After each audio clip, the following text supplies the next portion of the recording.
Hello everyone, welcome back to my channel Learn English. My name is Mrs. Sheetal Jain Pillai and we are back with the last lesson of drama section, that is 4.2 To Serve with Love part 1.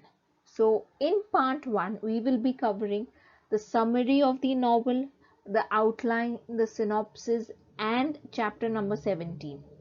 In part 2 we will be covering all the question and answers.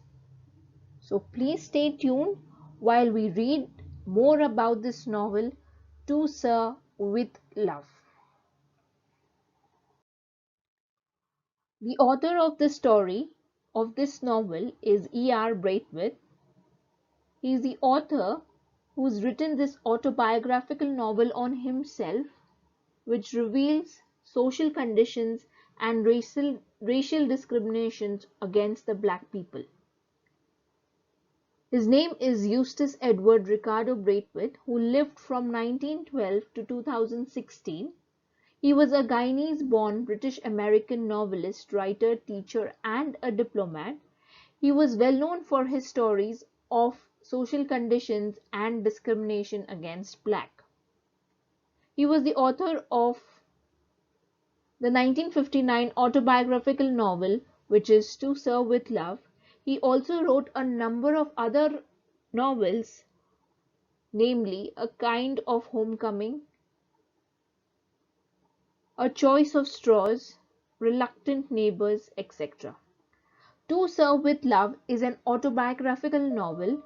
The narrator here is an engineer, but to make ends meet, he accepts the job of a teacher in the nearby school. The school is full of troublemakers. Students who were rejected from other schools were enrolled in this current school where Mr. Braithwaite would teach. At the beginning, the narrator, that means E.R. Braithwaite, is ridiculed, made fun of, bullied by the students, but later his calm demeanor and desire to see them succeed gradually earns him their respect. So as we read the summary of the novel, as we read the outline of the story, we will come to know what measures did he adopt to change the attitude of the students who actually bullied him earlier. Summary of the novel To Serve with Love. To Serve with Love is a fiction-based novel on the life of the author E.R. Braithwaite. So it is not a real story, it is a fiction-based novel on the life of the author himself.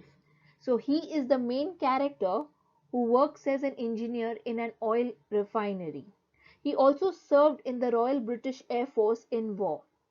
After the war, being a black person, he was unable to find employment anywhere. So at last, he applied in a school to become a teacher, and surprisingly he gets accepted at the Green Slate School in East London and is set to teach the senior class of students. The time period in which the story takes place is very important.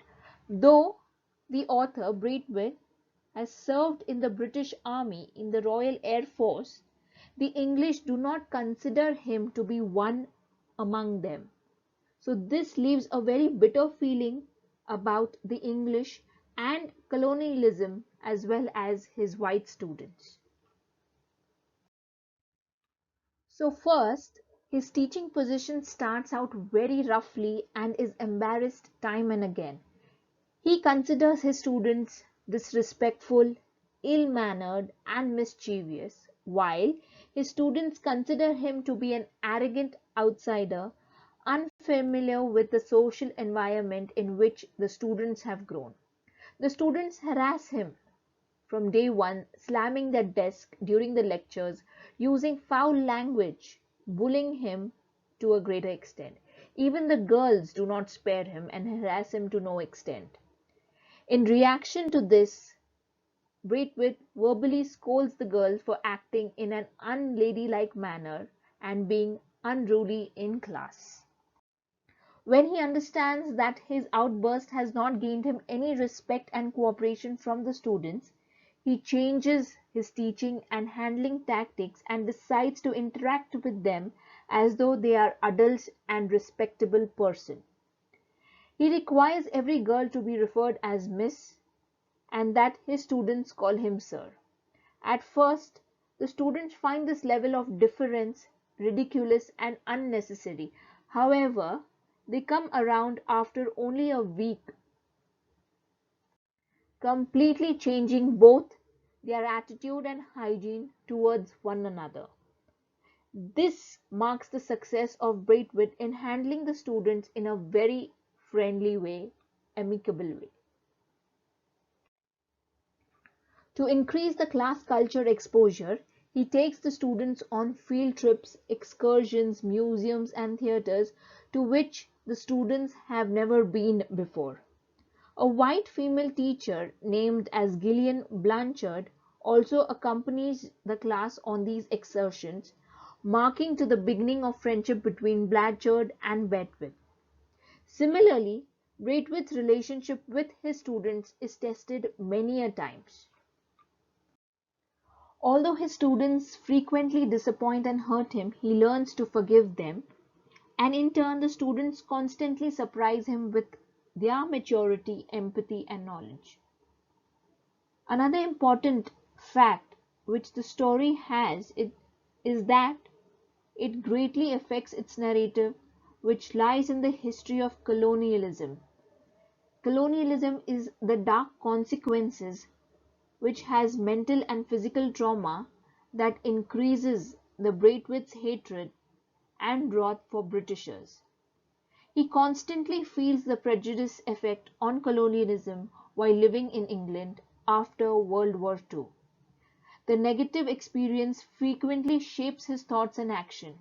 Braithwaite is surprised and shocked by the condition in which these students live, and also the physical trauma of the war that can be seen throughout the teaching environment.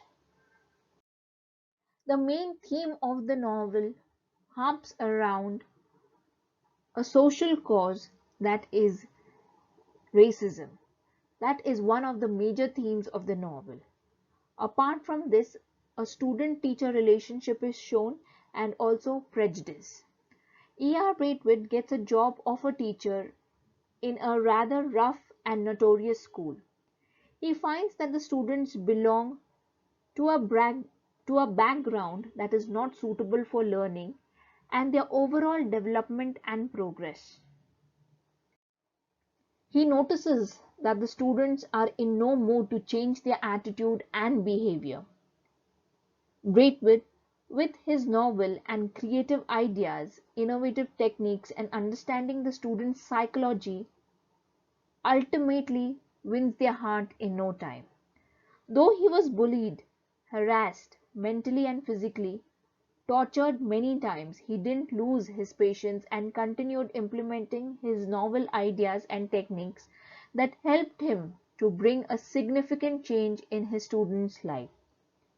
The racism which is prevalent in Great Britain during the mid-1940s, the time period during which To Serve with Love takes place, is of primary significance in the novel. The narrator cites many repeated incidents which he experiences regarding racism from the white Britishers. He experiences an encounter on the bus, job interview, at the school, when searching for a house, at the restaurant with his girlfriend. He faces some not so cool experiences. At the outset, Braithwaite is struck by unexpectedness of such prejudice. He was born in British Guyana and he viewed himself as a British citizen, not as a black British citizen in a British colony. He served the Great Britain in Royal Air Force and that gave him immense respect and esteem in society. However, the day he left his job, he found himself to be an outsider. Braithwaite's extensive experience and education was of no use in job interviews, where he was informed that the job he had applied for is not fit for him and that he was overqualified for it. This heightens Braithwaite's sense of betrayal for the British. Interestingly, he never lashes out physically and only rarely does he do verbally. So he exhibits patience, endurance at times, and at others he describes the way the rage inside him is transforming into hatred so strong that he desires to hurt those who treat him unfairly. As a result of such experiences, Braithwaite finds the students at the Greenlanes School to be a bit notorious and rough in behavior, but with proper care and treatment, all the students would surely achieve success and desired goals in life. Synopsis of the extract. So in this extract, Braithwaite recounts half-yearly report of the Student Council in which the students of the school report to the faculty members and other students on what they have been studying so far. Braithwaite's class representatives speak knowledgeably about their coursework and place a considerable amount of emphasis on how much they have learned about different people, cultures, custom, and importance of international and interracial cooperation. Miss Joseph and Denham, both students of Braithwaite's class, preside over the meeting.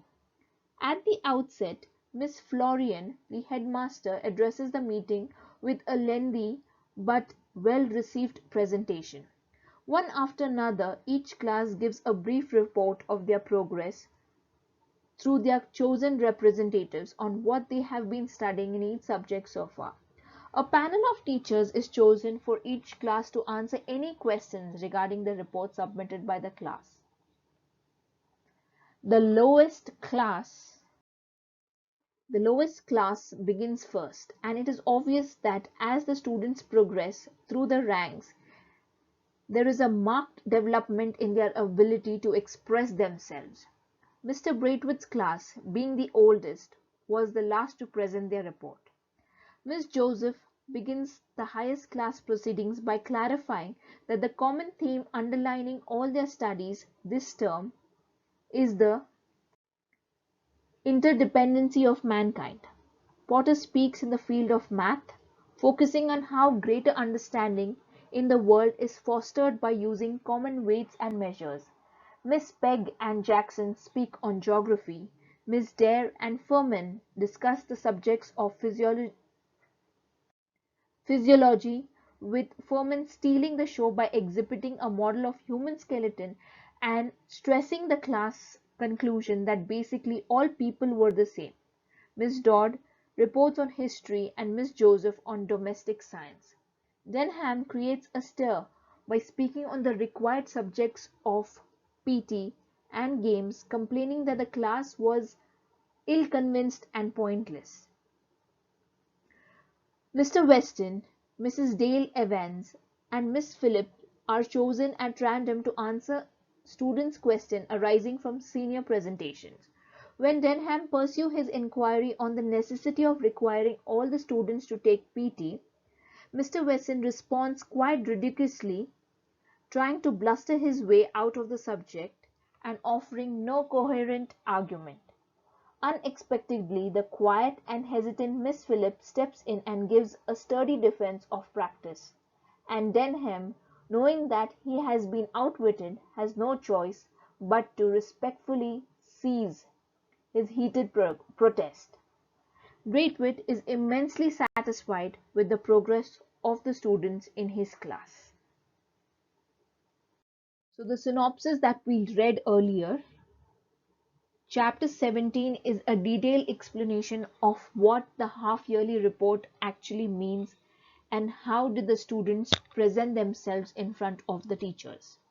So let's begin Chapter 17, wherein the half-yearly report of the Student Council was on November 15, and it is one of the important days in the calendar of the Greenslade School. I heard quite a deal about these occasions and became as excited as the children as the day approached. So the teacher, which means Braithwaite, was very excited about this occasion, and he was as excited as the children as the day approached. It was entirely their day. It was the students' day. It was arranged, presented, and controlled entirely by the students. The author, that is Braithwaite, observed the activities of his class as they prepared for it, noting with pride the businesslike way in which tasks were allocated and fitted into a neat program. There were whispers among the conference room with members of other classes in arrangement of it. On that day there was no assembly. The children arrived smartly dressed and polished, and Miss Joseph and Denham, who are the students of Mr. Braithwaite's class, seemed to be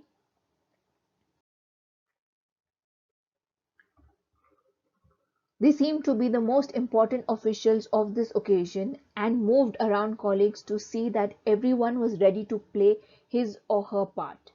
The bell rang at 10 a.m. and everyone marched in a procession into the auditorium to sit together in class. Miss Joseph and Denham, the two most senior students, sat on stage, one on each side of Mr. Florian, who, as everyone was seated and silent. Mr. Florian then addressed the school. He spoke at length, talking about the aims and policies of school and the important contribution each child could make to the furtherance of these aims in the advancement. Furtherance means advancement. He praised wherever it was indicated, but insisted that there was yet a great deal to be done by themselves towards a general improvement in conduct, cleanliness, and pursuits of knowledge. As the author listened, he realized that this man was nowhere remote from his school. His remarks all showed that he identified himself with everyone in it. He then wished them success with the council meeting and left the stage to tremendous applause. Things now moved quickly into gear. First, Miss Joseph stood up and gave a short explanation of the council's purpose and its activities. Each class would report through its representatives on studies pursued during the half year which began after Easter. So each class member had to speak on whatever they studied in the first quarter of the year. A, a representative having been chosen for each subject. When all the classes had completed their reports, a panel of teachers would then be invited to occupy the stage and answer the questions from the body of the hall on matters arising out of the various reports. The selection of the panel, as with everything else, was entirely at the discretion of the children, and no members of the staff knew either how many or which teachers would be invited to sit. The report began with the lowest or youngest class first. These were mainly the 12 years old who joined the school the previous summer. Most of them were shy and frightened, but they stood up before the entire school and managed to speak well. They had been newly introduced to the difficulties of seeking information for themselves, so their report was understandably rather short.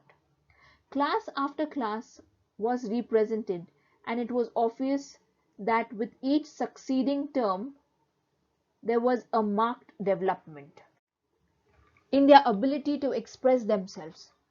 Much of the work was rather elementary, but to them it loomed large because they understood it and something of its relationship to themselves. Throughout all the reports, the emphasis on what they understood rather than what they were expected to learn was highlighted. When the turn of the author's class came up, he was anxious. From the list he held in his hand, Denham called out the names of the representatives together with the subjects on which they would report.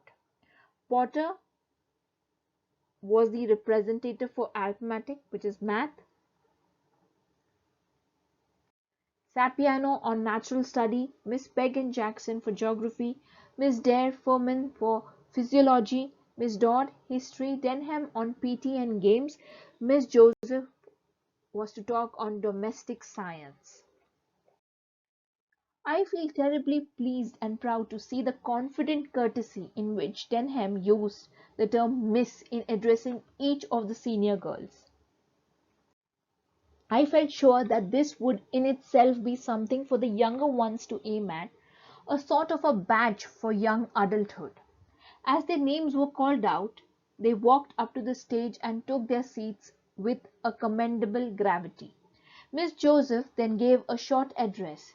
She said that their lessons had a particular bias towards brotherhood of mankind, and that they had been learning throughout each subject how mankind was interdependent in spite of geographical locations and differences in color, race, and creed.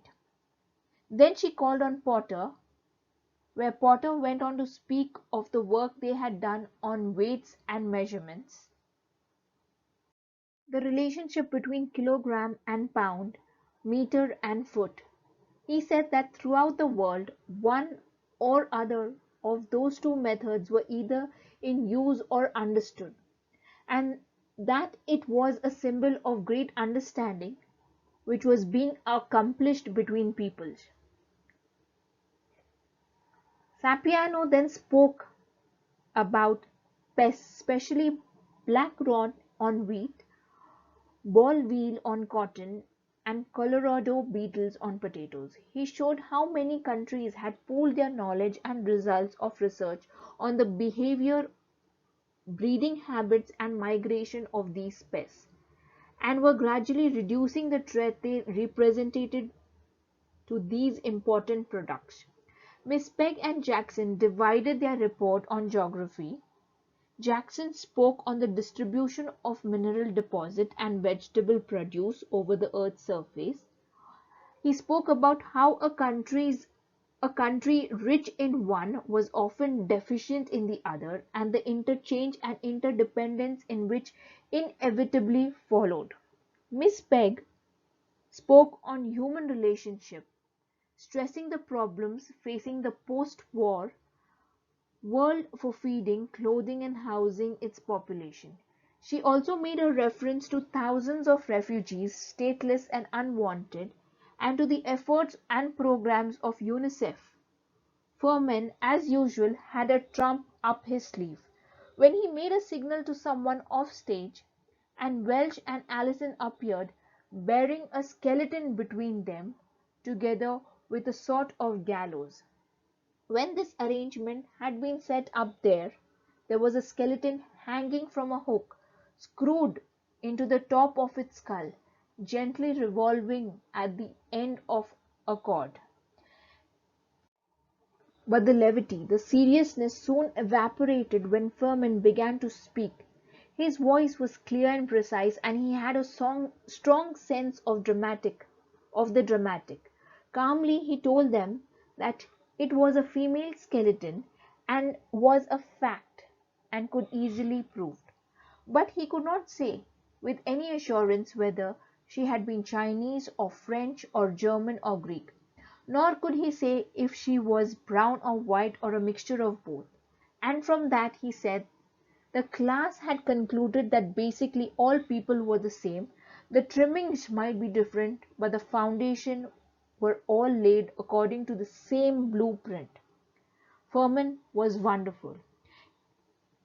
He had them eating out of his hand. Miss Dare's contribution was something of an anticlimax after Furman's performance, and she seemed to realize. She spoke about the problems which all humanity has to face in terms of sickness and disease, and the advantages gained by interchange of knowledge, advice, and assistance. Miss Dodd reported on the period of history the class had studied. She spoke about the Reformation in England. She told of the struggles of men of independent spirit against clerical domination and of their efforts to break from established religious traditions. From those early beginnings gradually grew the idea of tolerance and the beliefs and culture of others, and now common interest in trying to study and understand those cultures. Denham's report was a bit of a shock. He severely criticized the general pattern of physical training and games, emphasizing the serious limitation of space obtaining and the effect of that limitation on their games activities. He complained that the PT was ill-convinced and pointless, and that the routine monotonous and it was routine monotonous. He could see no advantage in doing it. A jolly good game was far better. Apparently, he was talking about all the opinions. He was voicing the opinions of all the boys, for they cheered him loudly. When the reports were over, Denham called two children at random from the audience and asked them to write the name of each teacher, including the head, on a slip of a paper. So the names of the teachers were folded and placed in a hat, and they were juggled vigorously and then withdrawn. The names that came up were Mr. Weston and Mrs. Dale Evans.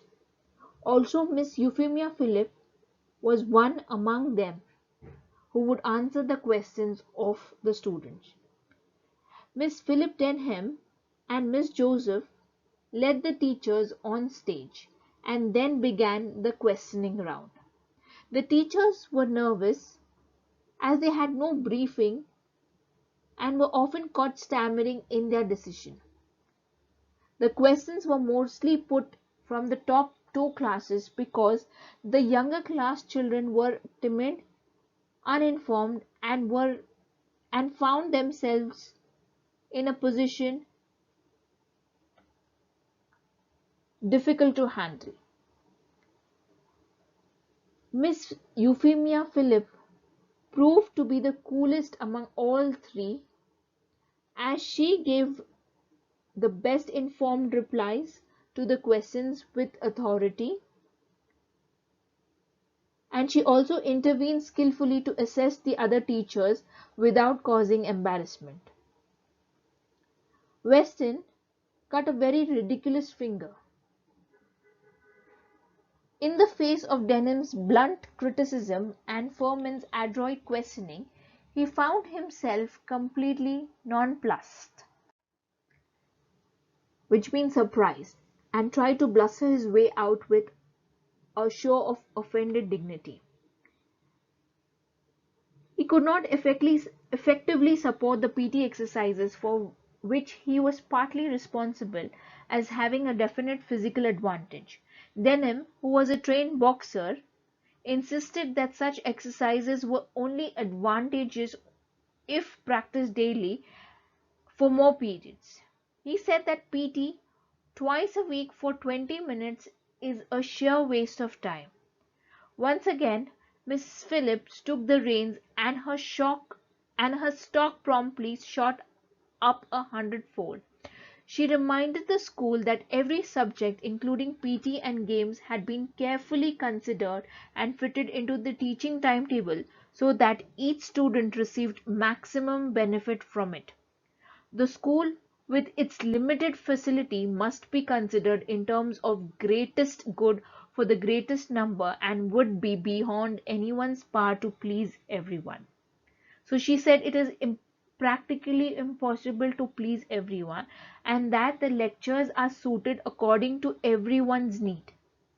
She also said that some of you are fortunate in your own fine physical development and do not need few meager helpings of PT and games which the school can offer. Try to remember that there are others for whom this program is ideally suited.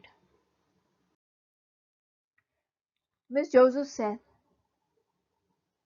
that some of the older boys might even be able to help in that respect. Denham was not pleased with the reply, nor by the sugary remarks. He said, "Why do we have PT? Why don't we have the kids who are interested in PT have PT, and while the other kids play football or something else, instead of doing a lot of daft things that is no good for the boys. This was a poser. However, Miss Joseph had a reply. She said that PT is much of an exercise of a mind than it is of the body. The whole timetable in the school is meant to help you in the world after you leave here. And doing what you are told in spite of not liking it is a training. And I feel sure that you will see the point in that. That stopped him. So poor Denham knew that he had been outwitted, but he could do nothing but rather sit ruefully while Miss Philip's smile broadened. This frilly, innocent-looking puss had gobbled her canary without leaving the tiniest feather. E.R. Braywood began to understand how it was that so slight a creature could cope up effectively with her class. Soon, as the morning ended, the head went on to the stage and closed the proceedings of the meeting, and he expressed his pride in all the children and his deep appreciation of all the efforts put in by all the children and teachers. So here, students, we come to the end of part 1. That is, we have completed the outline, synopsis and the summary of the novel, which gives us a brief explanation of what To Serve with Love is, what is the background, what is the time which this novel was written, and what took place. Chapter number 17 is the only chapter which is highlighted in the novel, which gives emphasis on how E.R. Braywood put in all the essential qualities in his students which made them capable of explaining what they had learned and unlearned in that yearly report. Through his teachings, he also taught about equality, how every man is the same and that every man comes with the same blueprint. When a person dies, they are left only with a skeleton, where the skeleton identifies itself as a male or a female, not by their caste, color, or religion. He lays emphasis on the struggles of people from different regions had to face after the World War. Some were unwanted, some were stateless, and that the programs such as UNICEF helped adopt these people. So through his teachings, he taught each and every student to speak, to understand, and then share the knowledge what they have really understood rather than what they were asked to learn. So with this, we come to the end of part 1. Please stay tuned for part 2, where I will be discussing the question and answers and also the ways of how the questions would appear in your exams. This is me, Mrs. Sheetal Jane Pillai, signing off until next time. Thank you.